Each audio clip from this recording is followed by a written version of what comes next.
Okay, so what we will do in this class is we would first relook at what we have already seen in the previous class. Some of the salient points we will relook at it.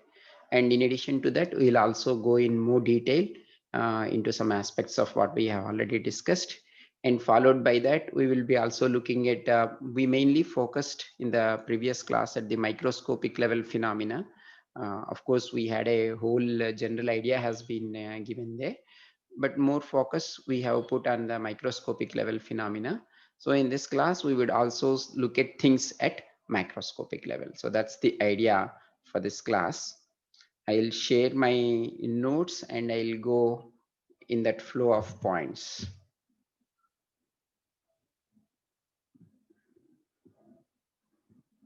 Right, not this one. Okay, yeah, this is the new notes I prepared for this class. Okay, so what we are talking about is nuclear magnetic resonance, okay, which is referred to as NMR. One misinterpretation with not so technical people is this nuclear has something to do with whatever is there in nuclear medicine. Okay, there is a radioactivity when it comes to the nuclear medicine. What are the modalities that we have discussed that falls under nuclear medicine?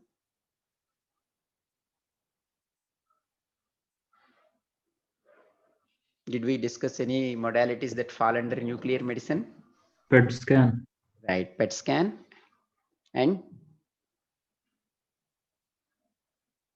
any other?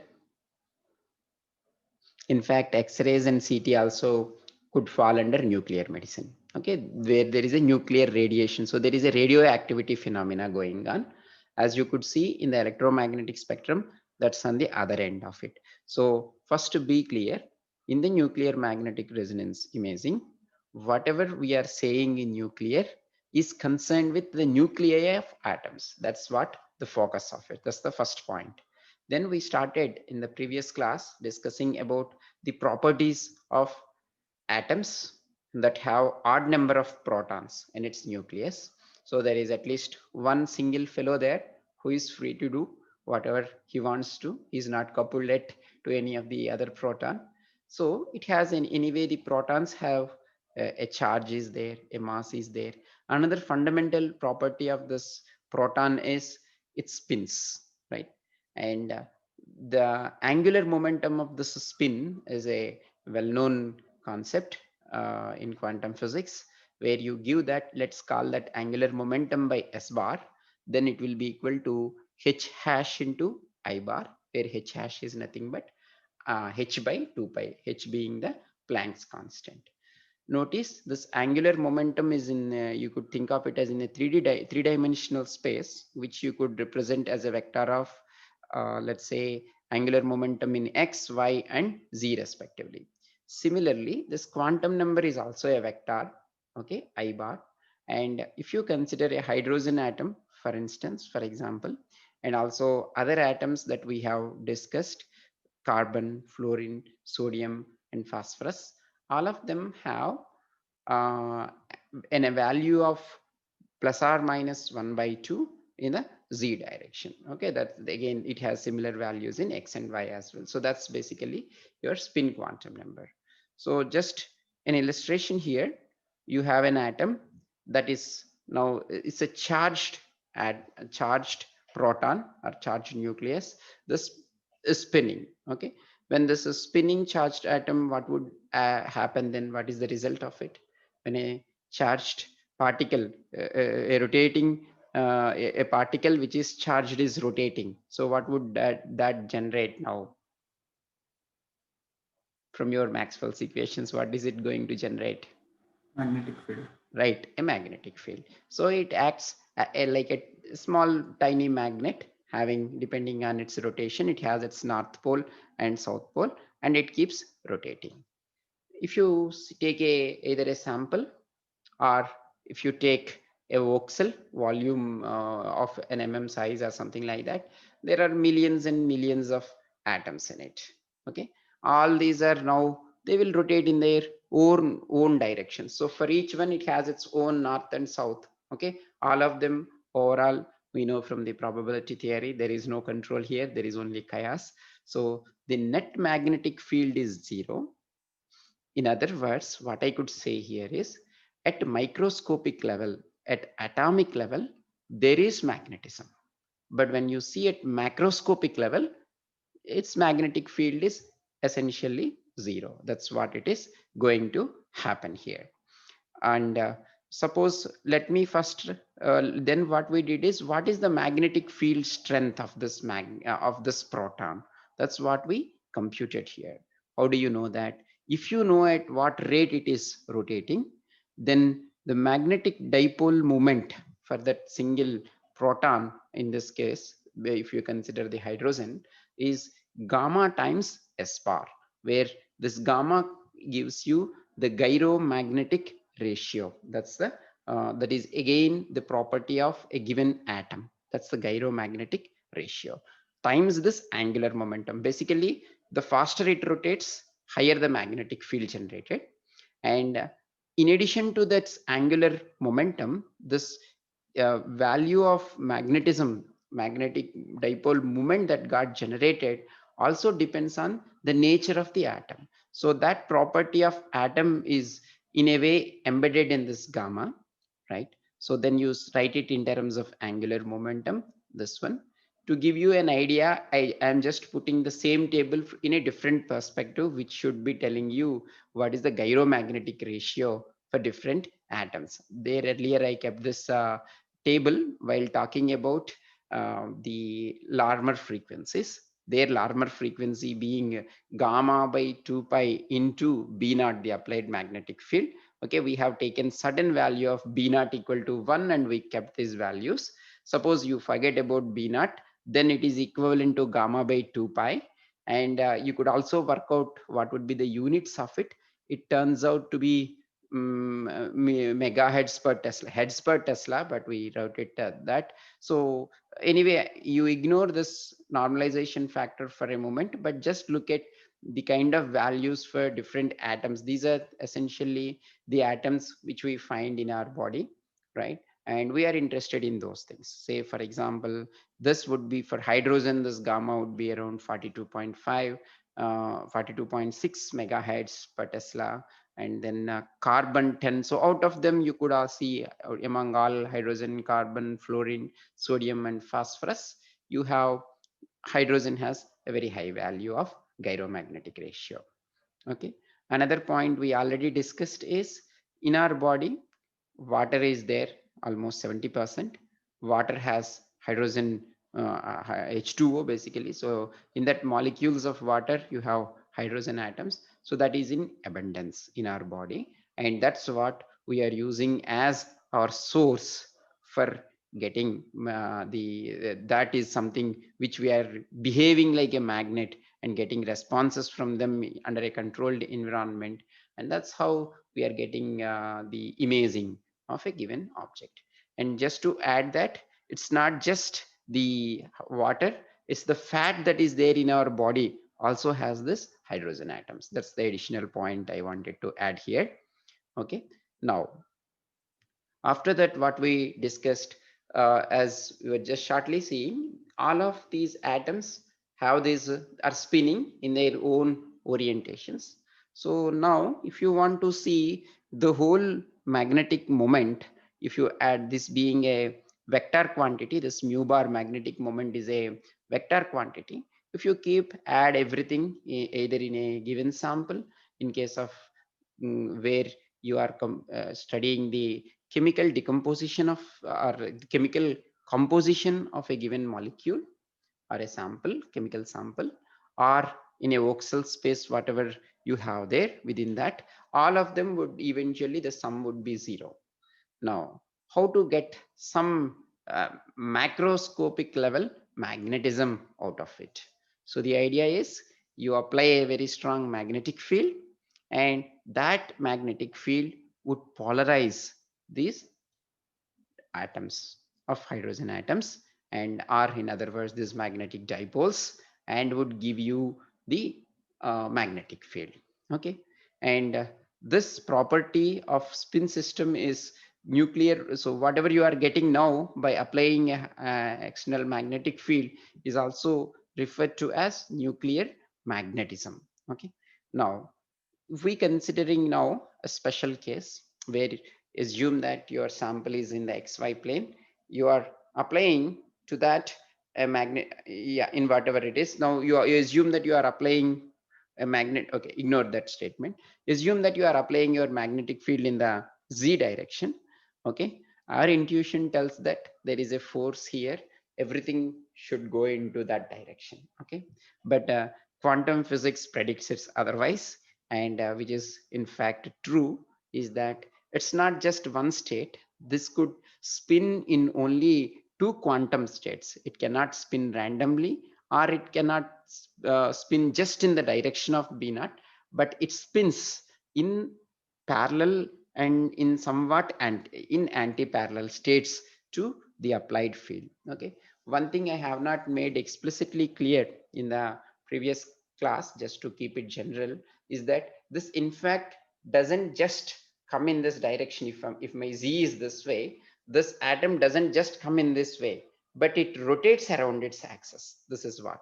So hopefully this, you just look at the upper cone here, so it keeps rotating. If you take hydrogen, it rotates at an angle of 54 degrees. How this 54, will not go into that quantum details there, but this it has two spins. Okay, either once you apply this magnetic field, it either rotates at 54 degrees here, or in the opposite direction 54 degrees. So in other words, it either rotates at 54 degrees, or if you are measuring angles with respect to this positive z axis, or at 120 180 minus 54. Okay, at 126 degrees, that's where it rotates. That's how it rotates when you are applying an external. This is the first time we are applying an external magnetic field. There are only tiny magnets which are there in their own orientations. Now it's time we applied an external magnetic field. So then it is rotating at an angle of either 54 degrees or 126 degrees. That's what it is happening now. Here there is a slide. When you apply an external magnetic field, what quantum physics tells us is there is slightly more preference for atoms to rotate in 54 degrees, that is being in a parallel state to the applied field. So there is a slightly more preference. This, how much would it be? We have discussed in the previous class, where we worked out that suppose if you have a field of 1.5 Tesla magnetic field that you are applying, okay, and assume that you are looking at 2 millions. Out of 2 millions, okay, 1 million plus 7 would be in the parallel state, and 1 million minus 7 would be in the anti-parallel state. So 1 million plus 7 would be rotating in 52 degrees, and the other would be 52 or 54 degrees, and the rest 1 million minus 7, when you are applying a 1.5 Tesla field, would be rotating in the anti-parallel state.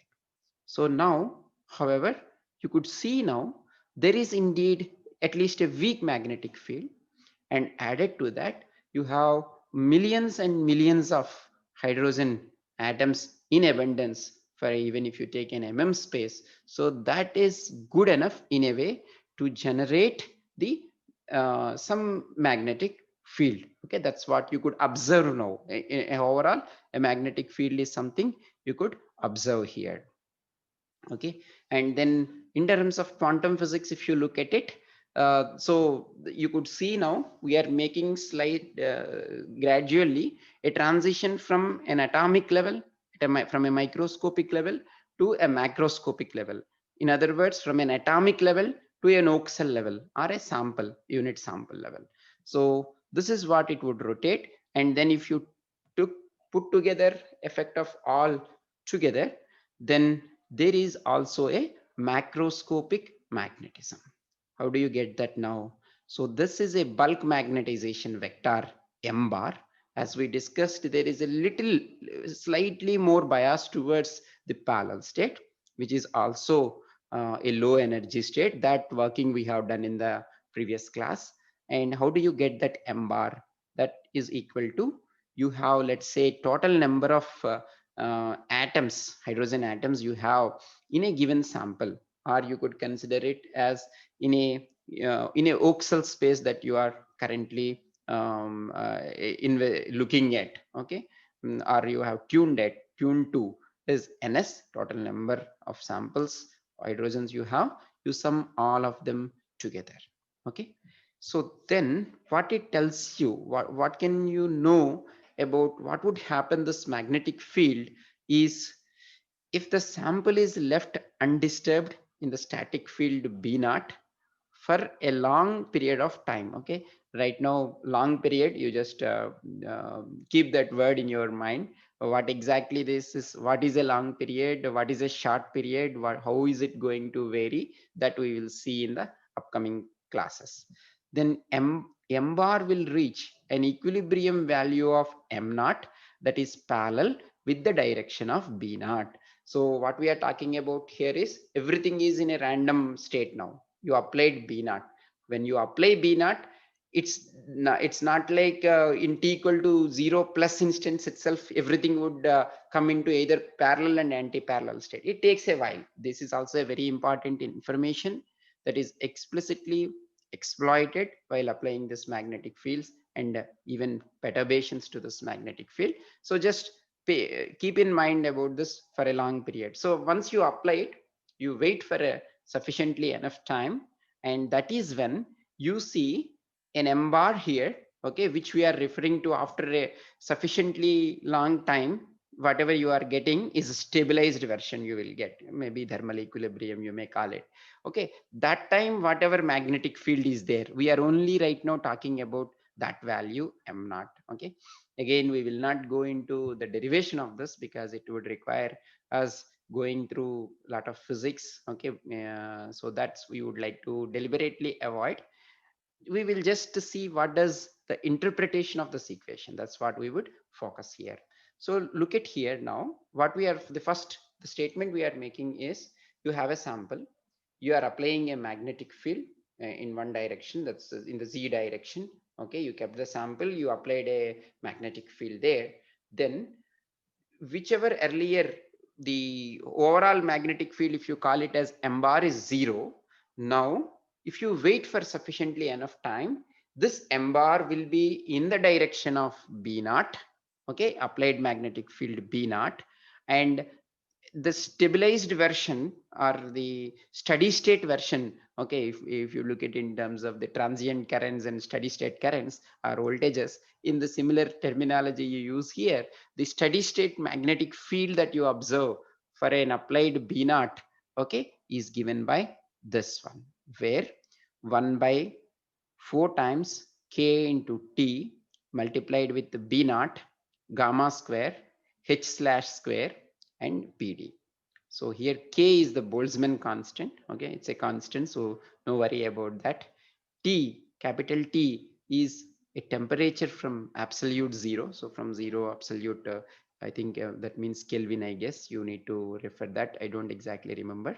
So that's temperature. Okay, probably if you are bringing your sample to a lower temperature, that would increase your m naught value. Anyways, at least while sampling, while trying to acquire the images of humans, you don't try to control the temperatures of humans to bring them to lower temperatures. Okay, so that's also, you could, for the time being, in case of humans, while you are scanning, you consider that a constant one. Then you could observe here, this m naught that you are going to get, the magnetic field that you are going to get out of that sample, is proportional to the applied magnetic field, whichever you have external magnetic field b naught you have applied. So the more the applied magnetic field, you will get this m value larger, and vice versa. Similarly, this gamma is what? Gyromagnetic ratio. That's a constant for a given atom, hydrogen. We already know gamma by 2 pi 42.6 megahertz, right? That's constant, nothing to worry about that. H slash is nothing but h over 2 pi, right? That's equal to the Planck's constant. Again, constant, don't worry about that. And the next term you have is proton density. What does we are calling this as proton density? Anyway, when you consider an hydrogen atom, you are talking about there about a single proton there. So that's why this is also referred to as proton density. This is number of targeted nuclei per unit volume. What it is going to tell you? Suppose in that unit volume you are considering, if it is a very tightly packed one with lot of atoms within, a lot of nuclei within that unit volume, your m naught, the signal magnetization you are getting out of that signal would increase, and vice versa. So this is again something that is explicitly exploited while you are getting the images of, be it humans or any animals or any living beings, where, for example, if you consider the scan of MR scan of your head you are trying to do, we'll come back in the next classes how you would focus getting the signal from just a particular voxel, that we will see later. For the time being, assume that you would be able to manipulate your system in a way that you could get response from just a single location. Okay, and compare that location with another location. Suppose in that particular location, whichever structures you have, the proton density of these structures could be different from the structures that are there at a different location. Then you could distinguish both by looking at the resulting m naught values that you are going to get in the z direction. And this is what could give you the contrast in the image when you are moving from one structure to the other structure. Okay, this is one aspect of the characterization of the structures. There are other things, like for example how fast it would recover, how fast when a perturbation is given it will go to that. Those all things we will discuss it in next class, which were T1 T2 relaxation times T1 and T2. But this is another clear distinct difference that you observe while looking at regions that have different tissues, which can be characterized or differentiated with the help of having different proton densities. Then they would be resulting in different m naught values. Okay, is that point clear? Right, that's what I'm saying here.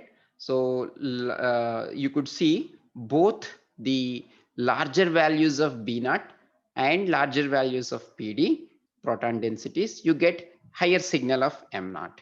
And of course when you are imaging it, you are keeping your b naught applied magnetic field is constant for both the tissues. So this is getting affected only by this term pd here, proton density. Okay, so uh, these spatial differences in PD will give rise to signal differences, which in part accounts for image contrast. Other issues are also there, which we would discuss shortly. In the next class, that part we will be discussing. Then,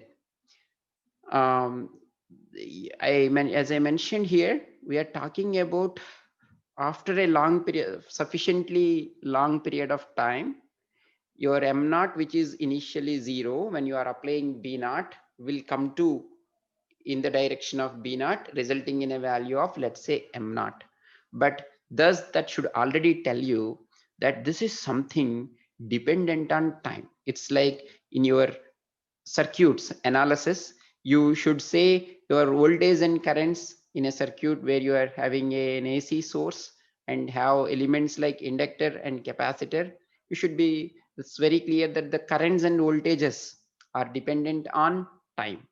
In similar way, your the magnetization that you are getting, this magnetization, bulk magnetization vectors are also dependent on time. And of course, they are also spatially m bar. The moment we are saying already this m bar here, okay, this since given that you have applied in the B naught, that you got it here. But make a note here, this is not only B naught that we apply, there is another magnetic field also that we are going to apply, right? Let's say that is what we were saying, gradient magnetic fields are there, right? That's also something you are going to apply, which would have you would see in addition to b naught, there will be another b plus b, which varies with time, x, y, z, and t, as time as well as spatial location. That's what you are going to see in the upcoming classes. So what you could say here is m bar is equal to m of, it's in fact a function of not only spatial locations but also time. That's why you say it as m of x, y, z, and t. Okay, then that's what we more or less, other than adding few points, particularly this m naught in equation and the interpretation for it, the rest more or less we discussed in the previous class, with of course with other things which we have not gone through them in the current class. Okay, now what we are going to see now is, we have seen earlier the spin angular momentum, right? The spin, it is rotating at an angle. Okay, and that spinning of this charge is giving you a dipole effect. Similarly, there is now spin angular momentum is at a microscopic level. Now you could observe now an angular momentum at the macroscopic level as well for this m bar. See, just draw parallels there. Mu is something magnetic dipole moment at the micro scale, and that is related, mu is related to the angular momentum s bar. Similarly, at a macroscopic level, the magnetism that you have now is m bar, and that at a macroscopic level also would give you the angular momentum. Okay, that is associated with this m bar. And now this at a macroscopic level, you can come back to the classical mechanics here, which would tell you that so you have written there, for example, micro scale, how are they both related? The magnetic dipole moment is gamma times the spin angular moment. Now at a macro scale, if you come, this magnetic dipole moment is now, whatever you are observing, this magnetization vector m bar. Okay, when I am saying m bar, make a note that it's not just function of xyz but also function of time as well. So this is a function of xyz t is gamma times. Now the angular momentum, the mechanical classical mechanics, whatever angular momentum you have been studying there, that we are referring to it as j bar here. Okay, so m bar is gamma times z bar. Okay, and now if you have a rotating vector, m bar is there. Okay, which is there, and then you could, when you are applying a force to it, okay, that could, which could be, for example, the applied magnetic field here is working on it, and that would result in torque. So again, I'm sure you are all familiar, even from your +2 physics, that this is rate of change of angular momentum is equivalent to the torque, right? And rate of change of angular momentum is this, j is your angular momentum at the macroscopic level. So this I am writing it as dz bar by dt, that is equivalent to, and uh, that is torque, equivalent to torque. How can you give a torque when you are applying, let's say, force b bar on a vector of m bar? The cross product of them would give you the torque. So dz bar by dt is equal to m bar of t cross product of it with b bar of t. Okay, we want to get rid of this j bar and put everything in terms of m bar. So you multiply both sides with gamma. So gamma times j bar would give you m bar. So dm bar by dt is equal to, the right hand side, just a multiplication with gamma. So gamma times m bar of t cross product of it with b bar of t. Is it clear so far? So after this, actually, what we would be doing it, I think I will, just for making it modular, I would rather stop the discussion here. But later what we would do is, as I was mentioning, I would just give you kind of a glimpse of what we will be doing in the next class in detail. Assume that something is there at a, again, you could make interpretations about the frequencies, resonant frequencies at the macroscopic level also. Larmor frequency you could derive from here also at a macroscopic level, which would result give you a similar result as you are seeing on the other side. Now just what we would be seeing in the upcoming classes is, in the next class is, how does this m bar could vary when you are giving, in addition to this external applied magnetic field, some other magnetic field which is, let's say, in the xy plane. So this you are applying in the z direction, in the xy direction perpendicular to it. If you are applying a force there, so that I could call it as some bxy of t. Okay, in the xy plane I am giving some magnetic force applying there. So you could think of it as a top which is rotating. You give a force here, okay, then what would happen? It starts rotating this way. So assume that everything is rotating at z only initially. Now depending on the force you are giving it, the top would rotate this way, right? And then you withdraw this force, then what would come? It would slowly, from that angle, it would slowly come here, and this m bar would again come into the direction of z bar. Now, this m bar interpretation, how is it varying? You will see in the next lecture that you could interpret this value, how its value is varying on with respect to the z axis, okay, which is referred to as the longitudinal plane, and in the xy plane, okay, that's called as transverse plane. The xy plane is called as a transverse plane, and the z plane is called as a longitudinal plane. You apply in the x direction, okay, you are poking it, okay, it's like a top is rotating, you just put a force there, then it would slowly, its angle would come down, right? But while the top is rotating, there is no constant force here, but there is a constant magnetic force here which is pulling it up to always come in the z direction. Now you are poking it and then leaving it, so then what would happen? It would come like this and then again come back here. So you could already make a guess here that as time progresses, this would be m naught. But meanwhile, from the moment you withdraw your force there, at that point it is least, and then this would come here. In terms of mz, you have a minimum value at that time, and then this would again come back here, and finally it settles down to m naught. Okay, this settle down again, we are looking at a macroscopic level. This lattice structures and everything, if you start looking into it, then you do a similar analysis, and which gives you a different perspective. You could do it at quantum level as well.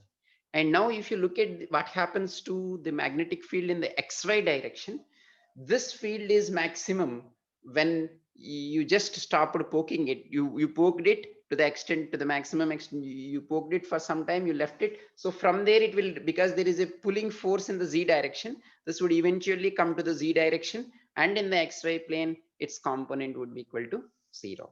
So those are, and how much time it takes for mxy to become 0, and for mz to regain to its normal value. So these two constants is where the times are different, in fact, okay, because their multiple atoms are spinning, okay, while spinning also they are spinning at a different phase, okay, they might be rotating at the same angle, but the starting points could be different for each of them. It will only bring them into parallel state, but the starting points are different. In other words, that starting point is, for us, is 5, right? If you have something like a sine omega t plus 5, omega is same for all, but this 5 value could be different for all of them. So, and then there is other things in quantum level, lattice structures, and other things which I myself also is not very clear. So based on that, you would see, and hopefully we'll get some intuition on why they are different as well to an extent, that this constants for how this mxy and mz are regaining to its final settled down values would be different. Those are you refer to as t1 time for one constant, and another constant you call it as t2 time. These are similar to in a capacitor e power, you are getting its charge, okay, its voltage equal to 1 minus e to the power of minus t by t. You get a similar equation. You get one t1 for mxy and another t for mz. Okay, those are t1 and t2 times that you would come across in case of the MR imaging. Okay, so those details we will discuss in the next class. So here maybe I'll stop the recording part.